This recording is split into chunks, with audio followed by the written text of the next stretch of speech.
Labrīt, kolēģi! Prieks jūs redzēt tik kuplā skaitā šodien. Noklausījos tās uzrunas šodien par Daci Ziediņu un pabrīnījos vienīgi par to, ka mūsu kolēģi no opozīcijas, frakcijā Latvija pirmajā vietā, liecas šobrīd atbalstīt Daci Ziediņu šajā amatā. Un īstenībā visvairāk mani fascinēja kolēģi Bartaševiča uzruna.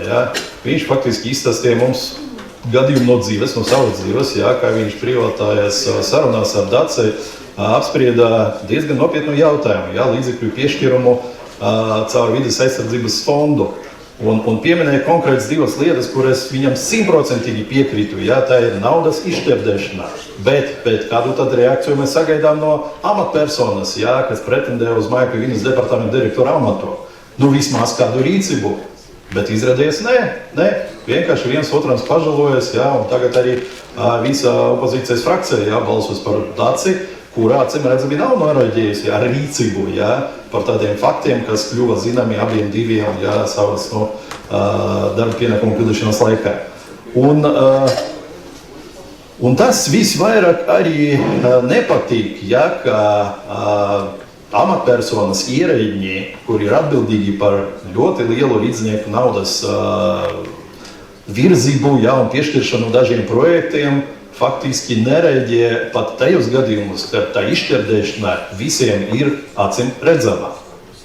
Un šodien atbalstīt amatpersonu, kurai pat nav vēlmes reaģēt, tas būtu aģgarnē. Mēs paši sākumā, kā mans kolēģis Rudolfs teica, esam domājuši nebalsot, jo galu galā arī šī persona, Daci Ziediņa, būs tā, kura parakstīs visus vēstules departamenta vārdā, brīdinot pašvaldību dzīvokļu īrniekus par to, ka viņiem īres līgums ir beidzies.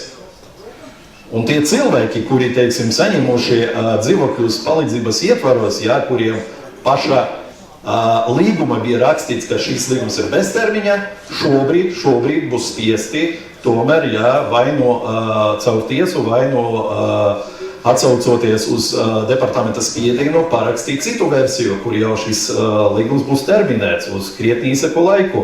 Labākajā gadījumā tie būs 5 gadi, un pie tam mums vēl jāpanāk to, lai tie būtu 5 gadi, jo šobrīd viss, ko piedāvā departaments, ir 2 gadi vien. Līdz ar to, es neredzēju nekādu arī vīziju, kā attīstīt to jomu, kas varētu būt uzticēta šai amatpersonai. Tā vieta, Trejas kundze, kā tāda gadīga mamiņa atnāca pie tribīnas, un amatpersonas vieta izstāstīja to, kas viņiem būtu jādara.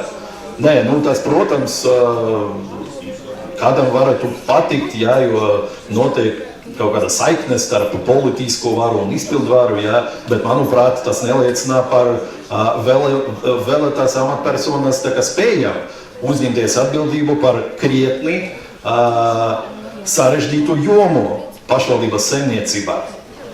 Iedomājamies, tur gan vides jautājumi, gan kapsētu saimniecība, gan dzīvokļu politika, un visi pašvaldības īpašumi, kuri tur gandrīz 72, manuprāt, tas ekas, kas pieder pašvaldībai.